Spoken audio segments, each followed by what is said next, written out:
Howdy, cowpokes. Here for another installment of Dave's Garage. I'm Dave, and that's my garage. So we're doing an addendum to a mod video that we did a week or so ago, and then I've got a ride review of it, which is taking forever to process because it was like an hour up in the mountains at 4K, so that probably won't be up until tomorrow. But the Sprocket mod, as far as, as an instructional showing you how to change the rear sprocket, spot on, right? You go ahead and use that on any bike. On this bike, however, the mods is not working out. So my reasoning behind doing the one-tooth taller sprocket was twofold. One, to offset the slight raising of the gearing by going to the taller 55 profile tire, which has the effect of raising the gearing slightly, which technically gives you more top end, but you're not going to go 213 miles an hour on a stock bike without it being boosted and all that stuff anyway. So I wanted to get back that tiny bit of acceleration that I lost by going to that taller tire. So you go to a shorter gear ratio, which is one tooth up in the back. Did the math, basically balances that out. Also has the benefit of it being a bigger sprocket because it's only a couple millimeters taller. But when you look at the circumference, it made me have to move the wheel forward about 1/4 of an inch, actually about 1/3 of an inch, which gives you shorter wheelbase, which helps with the tip in, added to the taller rear tire, which raises the back a little, gives you faster tip, made the bike a little more agile. Here's why it's not working. And it's unique to this bike. So if you're doing this mod going, oh, geez, now I can't do the mod. No. As long as you don't own a ZX14, you can do it pretty much on any bike. I have changed gearing on almost every bike I've ever owned. On old bikes, it would throw off the speedometer, and you have to get a speedo healer. But now with new bikes, you have wheel speed sensors on the front and the back for the ABS and traction systems. Well, what had happened was, for some reason on this particular bike, and only on this bike from what I can see, it doesn't like gearing changes. There's something in the ECU. It's been around since like 2008 or 9. I mean, I'm going back over 10 years. I'm finding posts on various forums about how when you lower the gear, you can raise the gearing, but when you lower the gearing on this particular bike, what ends up happening is the ECU in the first couple gears doesn't like it. When you're at small throttle openings and you're at 3,500 to 5,000 RPMs, there's a stutter and a kind of a bucking where it feels like the traction control is cutting in or it's cutting spark. It's doing something. There's no traction control light coming on, but it definitely does not like it. And just changing the gearing by one tooth seems to give this bike fits down low. And I was riding yesterday. When you actually watched that video, I was just going to ride around it. But honestly, it's distracting, and I got a track day coming up, so I'm going back to the stock rear sprocket. What I am going to do is once I put this sprocket back on, we'll do this real quick, that's going to have me move the wheel back again. I do want that shorter wheelbase, so what I'm going to do is break out the calipers, and we're going to see if it allows me to move. If there's enough slack, we're going to measure the distance between, because if you're going to remove 2 links, you're basically removing top one and one from the bottom, right? That's going to move the wheel forward. I want to see if I can get a new chain. We'll get it in gold. That is officially the fastest chain.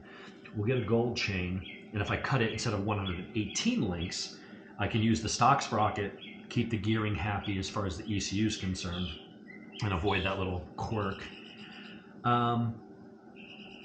But if I can go ahead and shorten the new chain by 2 links, that will let me move the wheel forward. Dude, stop blowing up my phone. Let me guess. It's going to be Alex. Yes. Alex, when you're watching this video later, stop blowing up my phone. Anyway, give him a shout out. He's a good dude.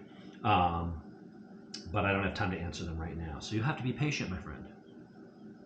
So what I want to do is we're going to measure the distance here. We're going to see when I have to move the wheel back and get the chain slack set for the smaller rear sprocket. If I have enough distance here and here to where moving it forward, I'm not out of adjustment, that's what we're going to do. I'll get a new chain. That'll give me the biggest benefit. The gearing change was it was really more about getting that wheel forward to shorten up the wheelbase to make the bike flick in faster with the taller tire, increasing my steering angle just a little bit. And moving the wheel forward shortens that wheelbase. That also helps with agility. So that's what we're going to do. I'm going to put the stock sprocket back on, get it set, and then see what the distance is if I were to cut out a link, or cut a chain shorter. One length, because you got to do it in even numbers. You're going to have, so basically you're going to shorten. If you take out 2 links, you're shorting, because it goes 1 inch and then 1 inch. We'll see whatever that distance is. We're going to see if we got enough adjustment. I think we will. Just looking at how much adjustment is here and looking at the distance from here to here, I know that when that moves back, we'll actually have the wheel a little further forward of where it is right now, which is going to be even better. So I've already taken off the axle nut on the other side, so I can go ahead and pull the axle. Boop. Notice the wheel not falling. That's because we got that little pit crew tool, whatever thing. While I'm doing that, let's go ahead and get paper towels, because I'm going to get grease on my hand from the chain. I'm going to want to wipe it right off before I touch the tire.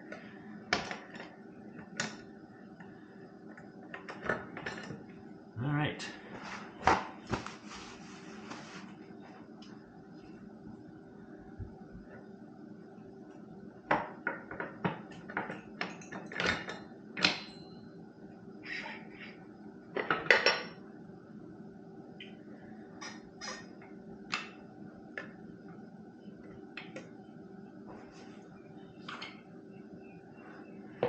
All right. Swap our sprocket back. Come on, you bastard.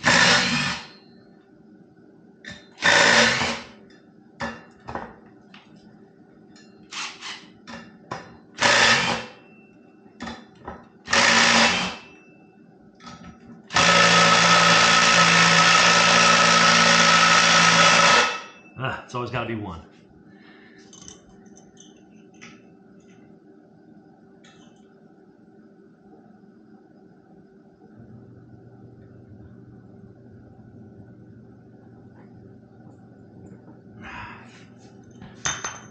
Be right back.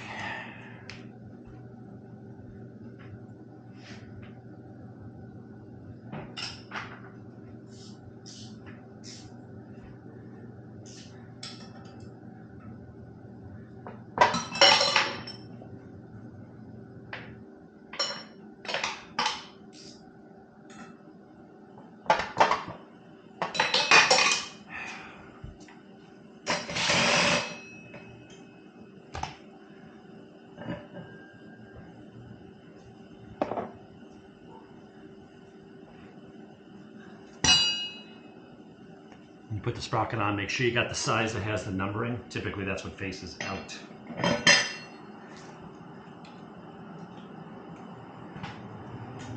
Always start threading them by hand. Make sure you don't get them cross-threaded before hitting them with the impact.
Okay.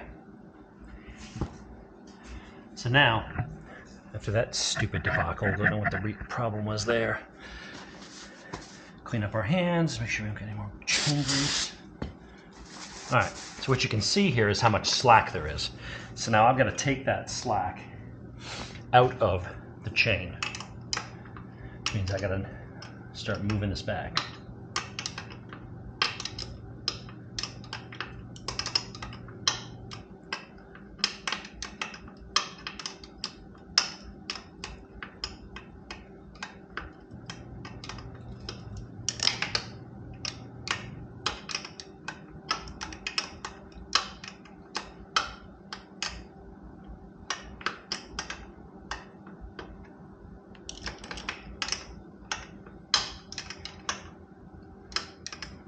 All right, so that's counting the flap sides facing up. That was 20 clicks. So we're gonna do the same on the other side.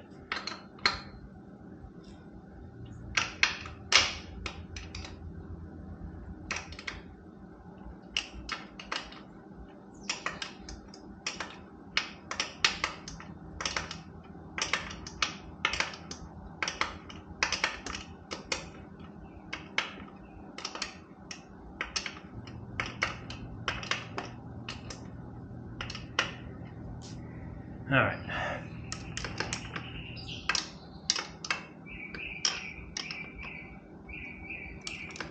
It's about where I want my chain slack.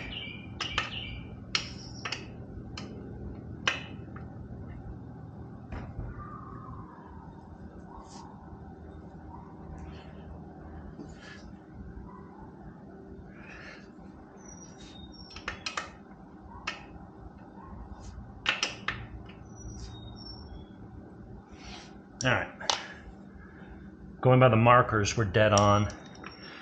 I am going to check it with a caliper. Now what you'll see is how far we move that back. So here comes the next part of this, is determining what's the length of center to center on a link, because 2 links is again going to shorten it because it's one on top and one on the bottom. It's going to push it forward 1 link's worth. So what we need to do, turn on our caliper, 0 it, and we want to measure that center to center, get it down in the middle of that dimple.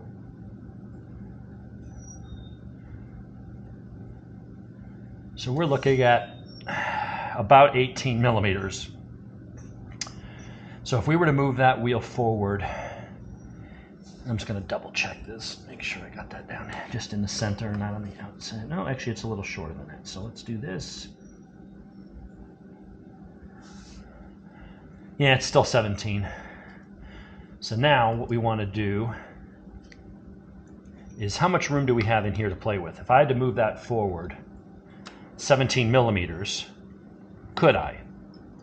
And the thing that you want to measure is not the whole distance, at least not on this bike.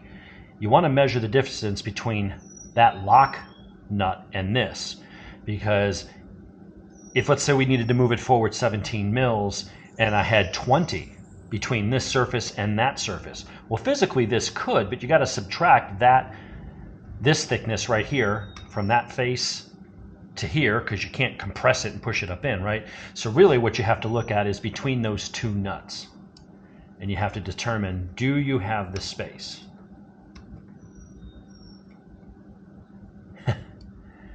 19.5. That tells me that we probably can't do the 2-link shorter chain. I'll tell you why. Technically, I have 2 millimeters to spare. However, if my measurement is off by 1 millimeter here, which translates to 1 millimeter there, you have to be able to get the chain on this thing. So, I mean, technically it might work, assuming I want that much slack in it. But if I go cutting that chain 2 links short, and it's not enough to get on the sprocket and get it pulled back far enough so that even if this is all the way in, I can physically get the axle in there, I got no wiggle room. That's cutting it way too close. I got 29, I got 30 mils there. But if I go, and granted this nut, I'll be on it, well this nut here is not tightened up. Well, it's snug. If I had 5 or 6 millimeters to spare, I think I would go for it. But we're at 19 and a half and it was 17 and a half. 2 millimeters is not much. That's not enough wiggle room for me. So it looks like for this bike, and it's not a matter of ECU flashing because I've seen it happen with more flashes, Ghoul flashing, Brock's, Ivan's. Nobody's ever been able to get rid of it. There's something in the coding somewhere that's comparing the front wheel to the back. When you gear up, it's like the traction control is thinking that there is slip. It determines if there's slip is if the back spins faster than the front. That means either the tire's spinning or you're doing a wheelie. And on these older type of traction control systems, it's kind of crude. You know, the ZX14 does lag behind most of the competition when it comes to the electronics package. So for them, they're just comparing rear wheel speed to front wheel speed. Now, if the back wheel is spinning slower, well, it's not concerned about cutting power if the back is going slower than the front. In fact, it probably just ignores it and wouldn't know what to do with it anyway. However, when the back spins faster than the front, then it's like, oh, must be some wheel spin. And on a really powerful bike like that, they want to keep you from killing yourself. And so the traction control's trying to cut in. When you lower the gearing, which going a tooth larger in the back does, it basically tells the ECU thinks the back tire is spinning faster. Didn't do it on the ZX6R. Not sure why, but it does. It's doing it here for sure. So we're going to go ahead and just clean the dirt off the rear wheel and double check all my measurements and everything. But yeah, unfortunately, it doesn't appear that going to a lower gearing is going to work on this bike. So, and apparently I can't shorten the wheelbase the way that I wanted. I liked the way the shorter wheelbase felt yesterday, but having the power surging in the first couple gears when you're going through a slow corner and you're just kind of giving it maintenance throttle and it's it was very distracting, and I don't want that on track. I think ultimately, could you learn to ride around it? Yeah, but I'm feeling like, you know what, I don't know that I want to just deal with that nonsense just to have slightly shorter wheelbase. So it's going to clean up the wheel while I got it up here on the stand, clean the chain. And as a tutorial, it's, you know, you can use that on any bike as far as how to change the sprocket and all that stuff. But on a ZX14, it looks like, and I've heard that other gearing changes are okay. It's only certain ones that bother it, which means it's something in the program. It's something in the algorithm just is wonky. And but I don't want to gear the bike down really, really low. You know, it doesn't need more acceleration at the end of the day. If I wanted that shorter wheelbase, I probably could find a way to make it work. And when I get to a point where I'm going to replace the chain, because, you know, for wear and it needs it, I'll experiment then and see if I think I can cut it down 2 links to 116 and see if I can shoehorn that in there. I don't know how else I would do it unless I took this off and took that nut off and found a thinner nut that would give me another 2 or 3 millimeters. Would that be enough?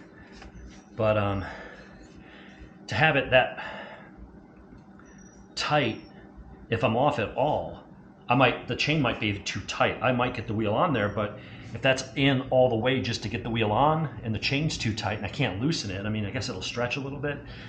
It just seems really, really iffy. So, all right, I'm gonna double check my measurements and button everything up, but that's it for today. That's the update on this, that if you got a ZX14, I guess you're gonna have to leave it stock gearing or use one of the other gear ratios. You can always gear up, it doesn't seem to bother it, but gearing these bikes down, some guys say that it's fine and they've geared down for drag racing, but most of the people that do the 43 tooth, there's something about the 43 tooth that just seems to throw it off. So Unfortunate, but it is what it is. That's all for today's episode of Dave's Garage.